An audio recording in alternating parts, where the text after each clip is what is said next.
মহাকাপিৰ বলিদান। হিমালয়ৰ অৰণ্যত বহুতো উদ্ভিদ আছে যিবোৰ নিজৰ মাজত অনন্য। এনে উদ্ভিদ ক'তো পোৱা নাযায়। সেইবোৰৰ ফল আৰু ফুলবোৰ অন্যতকৈ বেলেগ। ফলবোৰ ইমান মিঠা আৰু সুগন্ধিযুক্ত যে সেইবোৰ দেখিলে কোনেও নোখোৱাকৈ থাকিব নোৱাৰে। এনেকুৱা এডাল গছ নদীৰ পাৰত আছিল য'ত সকলো বান্দৰ আৰু তেওঁলোকৰ ৰজাৰ সৈতে বাস কৰিছিল। বান্দৰৰ ৰজাৰ নাম আছিল মহাকাপি। মহাকাপি বহুত বুদ্ধিমান আৰু জ্ঞানী আছিল। মহাকাপিয়ে আদেশ দি থৈছিল যে সেই গছত কেতিয়াও কোনো ফল এৰিব নালাগে। মহাকাপিৰ আদেশ অনুসৰি বান্দৰবোৰে যেতিয়াই কোনো ফল পকিবলৈ ধৰে লগে লগে তাক খাই পেলায়। মহাকাপিয়ে বিশ্বাস কৰিছিল যে যদি এটা পকা ফল সৰি নদীৰ মাজেৰে এজন মানুহৰ ওচৰলৈ যায় তেতিয়া ই তেওঁলোকৰ বাবে অতি ক্ষতিকাৰক হ'ব পাৰে। সকলো বান্দৰে মহাকাপিৰ সৈতে একমত হৈ তেওঁ আজ্ঞা পালন কৰিছিল। কিন্তু এদিন পাতৰ মাজত লুকাই থকা এটা পকা ফল নদীত পৰিল। ফলটো নদীৰে বৈ গৈ এনে এখন ঠাইত উপস্থিত হ'ল য'ত এজন ৰজাই তেওঁৰ ৰাণীসকলৰ সৈতে খোজ কাঢ়ি আছিল। ফলৰ গোন্ধ ইমান ভাল আছিল যে ৰাণীসকলে আনন্দতে চকু মুদি দিলে। ৰজাও এই সুবাসৰ দ্বাৰা আকৰ্ষিত হ'ল। যেতিয়া ৰজাই তেওঁ চাৰিওফালৈ চালে তেওঁ দেখিলে যে এটা ফল নদীত বৈ গৈছে। ৰজাই ফলটো তুলি লৈ সৈনিকসকলক দি ইয়াক খাবলৈ ক'লে আৰু ফলটো কেনেকুৱা তাক ক'বলৈ ক'লে।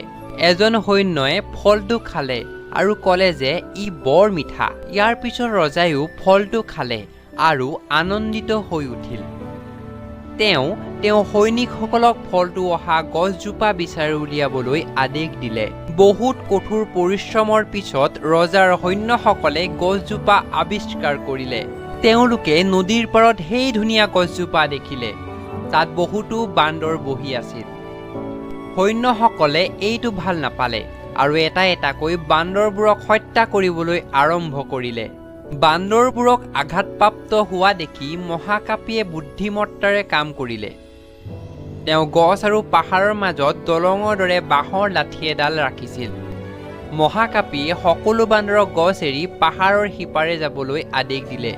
বান্দৰবোৰে মহাকাপিৰ আজ্ঞা পালন কৰিলে আৰু সকলোৰে বাঁহৰ সহায় লৈ পাহাৰৰ আনটো ফালে উপস্থিত হ'ল। কিন্তু তাৰ মাজতে ভয়াতুৰ বান্দৰবোৰে দৌৰা-দৌৰিত মহাকাপিক বেয়াকৈ আঘাত কৰিলে। সৈন্যসকলে লগে লগে ৰজাৰ ওচৰলৈ গ'ল আৰু তেওঁ গোটেই ঘটনাটো বিৱৰি ক'লে।